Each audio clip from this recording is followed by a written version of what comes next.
Obilovao je kulturno-zabavnim i sportskim događajima, a mi vas za početak vodimo na Taru, gde je u toku 8. škola prijateljstva Naša Srbija za decu sa Kosova i Metohije, iz Republike Srpske i Srbije.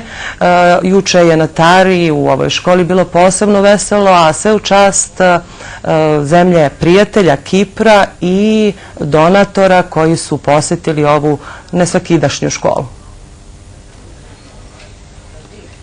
Rad u omiljenim radionicama, kroz koje je do sada prošlo oko 2000 mališana velikog srca, igra, druženje i smeh, preduslovi su za upis u ovu nesvakidašnju školu, koja već 8 godina ima samo odličan uspeh i u koju se, kako kažu, s radošću dolazi i uči. U ovoj školi sam baš dosta naučila. Naučila sam lepo da slikam, da igram lepo odbojku, fudbal, košarku i neke druge aktivnosti koje se može ovde videti. Prvo idem na odbojku, pa posle idem na pevanje. Je li to naporno ili lepo? Lepo. Da probleme na tren zaborave i mirno spavaju ovoj deci različitih, mahom tužnih životnih priča pomagale su i pomažu mnogobrojne javne ličnosti, ali i zemlje, prijatelji, među kojima su ove godine Rumunija i Kipar.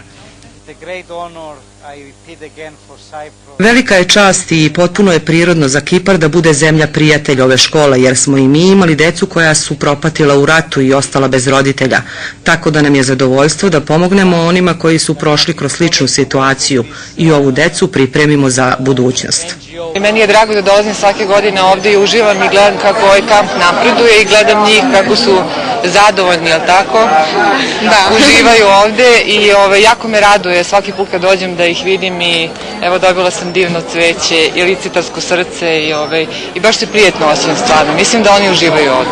Taj krug dobrote i krug pomoći će se širiti i to je, čini mi se, ono što je najvažnije, da ova deca imaju radost, da imaju optimizam i da veruju u bolje sutra. A naša Srbija je tu da im pomogne da to bolje sutra za njih dođe što pre. Uz mnogobrojne već dokazane, ali i nove prijatelje mališanima, učesnicima škole prijateljstva koja traje do 3. avgusta prvi put ove godine, pridružit će se i deca iz enklava u severnom delu Kipra.